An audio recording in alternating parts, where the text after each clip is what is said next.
more, let's bring in Siobhan Hughes. Siobhan is a congressional reporter for the Wall Street Journal. Hi there, Siobhan. So, first of all, what are lawmakers hoping to learn?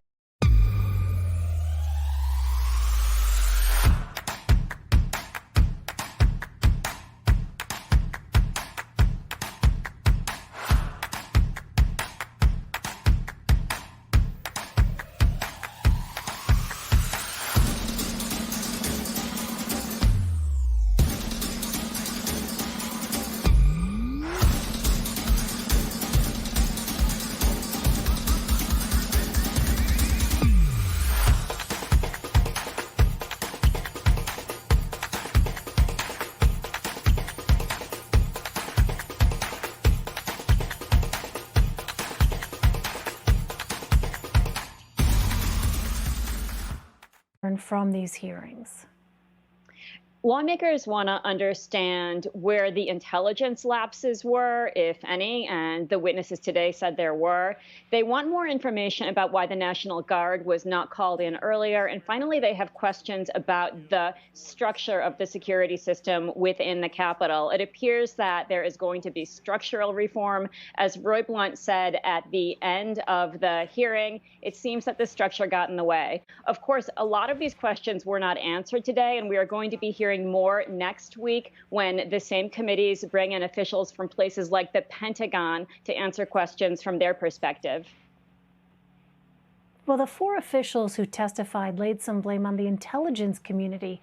Where did they say the breakdowns happened?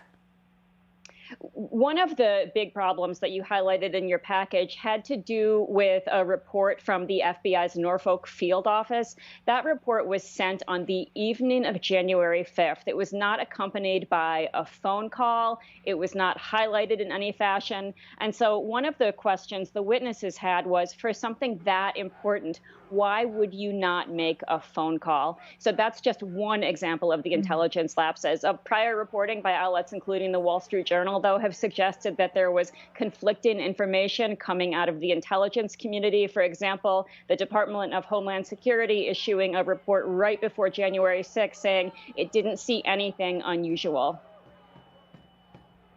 Right. So still some questions there to be answered. But there was also disagreement during the hearing over calling in the National Guard. Siobhan, why was that such a point of contention? That was a point of contention because there was a disagreement between the Capitol Police Chief, Stephen Sund, and the person who's essentially his boss, the House Sergeant at Arms at the time, Paul Irving.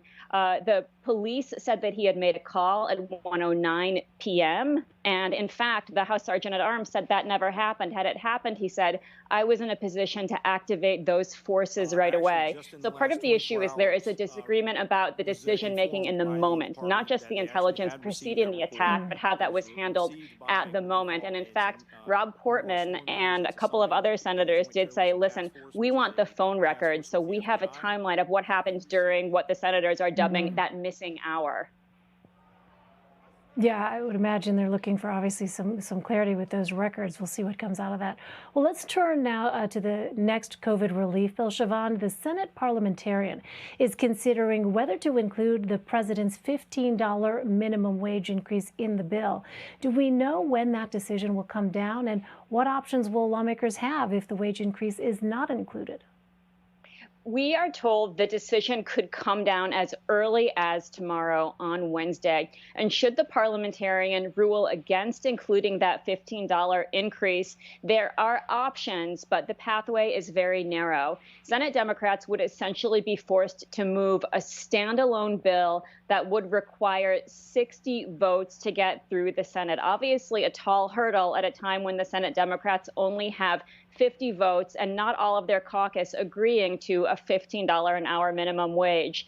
The one glimmer for those seeking to bump up the wage from the $7.25, where it has been stuck for more than a decade, the fact that some Republicans are now discussing the fact that they think the wage is too low. So, for example, Josh Hawley, the Missouri Republican who is trying to carve out a populist path for himself, sent out a tweet just about an hour ago saying he supported $15 an hour, at least for big businesses.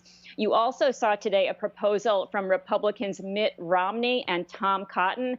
They didn't go so far as $15 an hour, but they called for a $10 an hour increase, paired with mandating something called E-Verify, which essentially would require businesses to verify that their workforce was a legal workforce. So no guarantee, but on the other hand, not totally the end of the story either.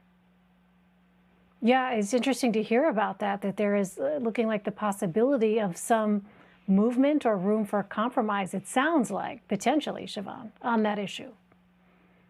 Absolutely. And that's a notable difference from where we were years ago. There was a time when now Senate Majority Leader Chuck Schumer thought he had a pathway to the majority in the Senate by hammering Mitch McConnell and Republicans over their refusal to raise the minimum wage. That, of course, never happened. But times change, and it's a sign of the moment the country is in that, an increase is not dead yet.